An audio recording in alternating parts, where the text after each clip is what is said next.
Good day mga kapit. Ayan nga no, kakatapos lang natin maglagay ng mga epoxy dito sa mga ref tabs. So dito, ayan, dito rin. So konti lang naman yung mga butas. So lilinisan na lang natin to bukas. Ayan.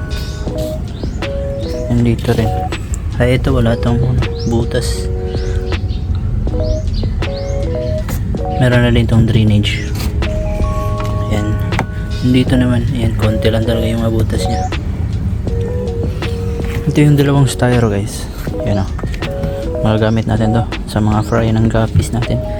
Ayan, dito rin naglagay na rin tayo. Ayan. Actually wala tong leak.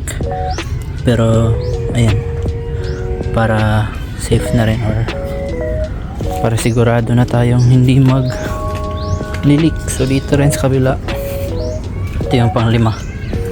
Ayan, wala naman tong butas. And dito guys, ayan, nireset ko kasi nga nag-leak siya dito.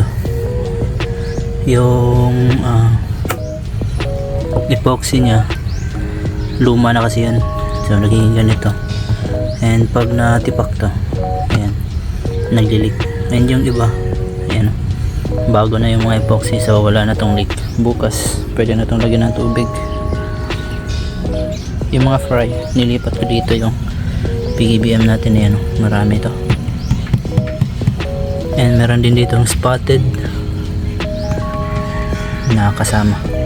And dito naman, ito yung mga golden zebra. So sila yung nandito, nilipat ko lang dito. So malaki na itong golden zebra natin. Ready na to for January. So yung mga females natin guys, nandito na sa tank.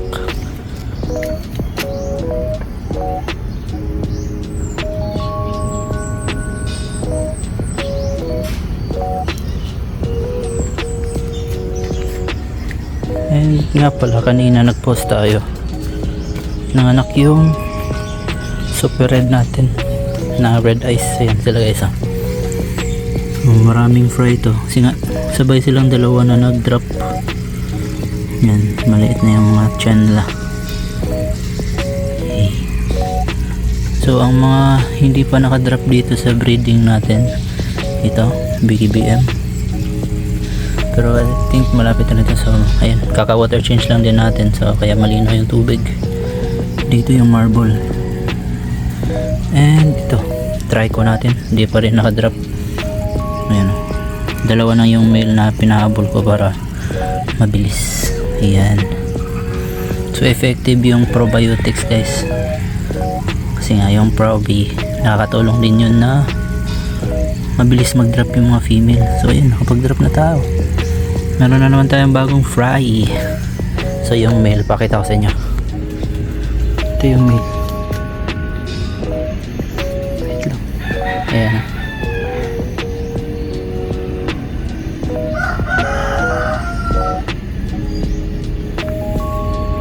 So yan yung male ng ating super goat. Dito naman GBT. Ito, malapit na rin to, yun o.